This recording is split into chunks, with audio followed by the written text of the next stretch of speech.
Langsung dari Kuching. Seterusnya kita beralih ke Sabah bersama Stanley Misun. Stanley?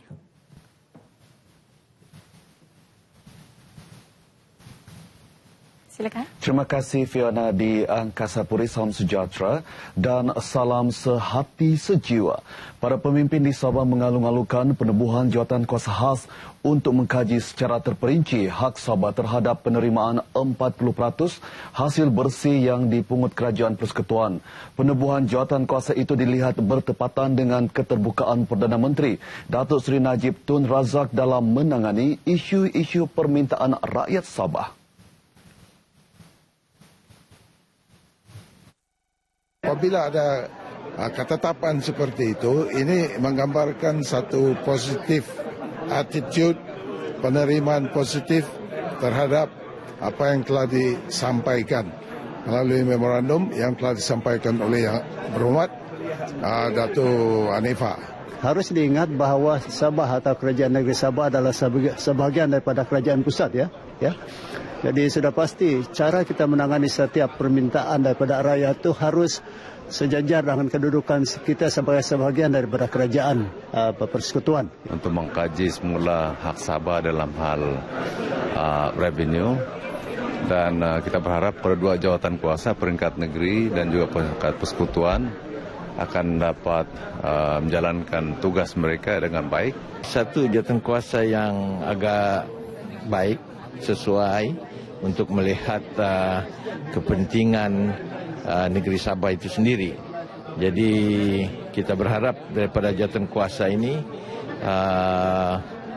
Sabah akan dapat lebih banyak peruntukan yang sepatutnya diberikan oleh Kerajaan Persekutuan.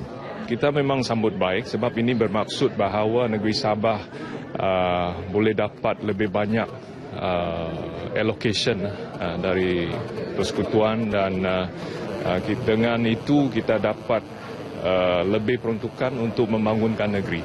Penubuhan jawatan kuasa itu juga dilihat bagi menyelaraskan semula apa yang telah dipersetujui sejak pembentukan Malaysia.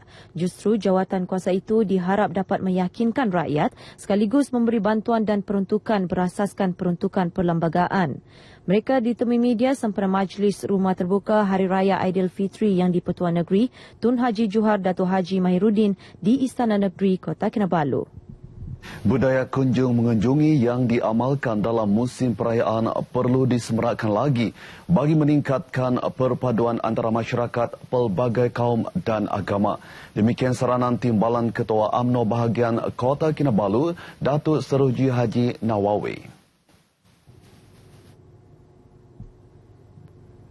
Menurut Datuk Seruji, amalan yang sudah menjadi tradisi rakyat berbilang bangsa dan agama melambangkan semangat setia kawan dan perpaduan kukuh sekaligus menggambarkan semangat satu Malaysia berjaya dipraktikkan oleh rakyat secara keseluruhannya. Beliau juga mengajak rakyat di negeri ini bersatu dan bekerjasama menolak golongan tidak bertanggungjawab yang cuba mengambil kesempatan untuk memporak-porandakan keamanan negara. Katanya golongan berkenaan menggunakan pelbagai kaedah untuk menjatuhkan maruah negara. Justru rakyat perlu bijak menilai sumber maklumat yang diperolehi. Lebih-lebih lagi zaman teknologi masa kini, maklumat tidak sahih mudah disebarkan, khususnya melibatkan isu-isu perkauman dan agama. Datuk Seruji ditemui media sempena Majlis Rumah Terbuka Aidilfitri di kediamannya di Likas, Kota Kinabalu.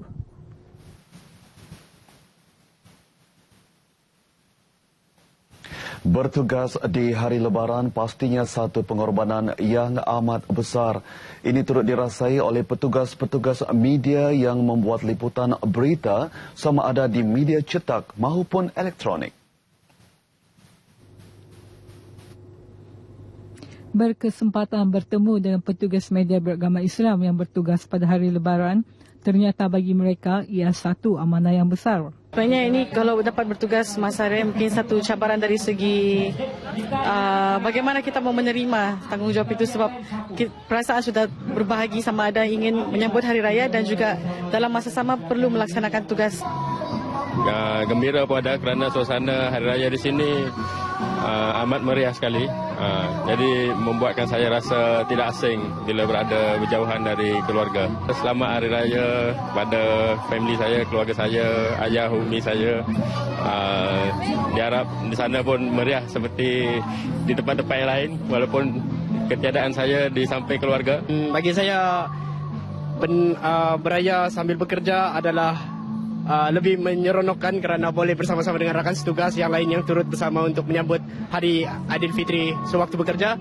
Walaupun berjauhan daripada keluarga, namun kehadiran rakan-rakan media yang bertugas di hari Lebaran sedikit sebanyak dapat menceriakan suasana Lebaran meskipun merindui kemeriahan bersama keluarga di kampung.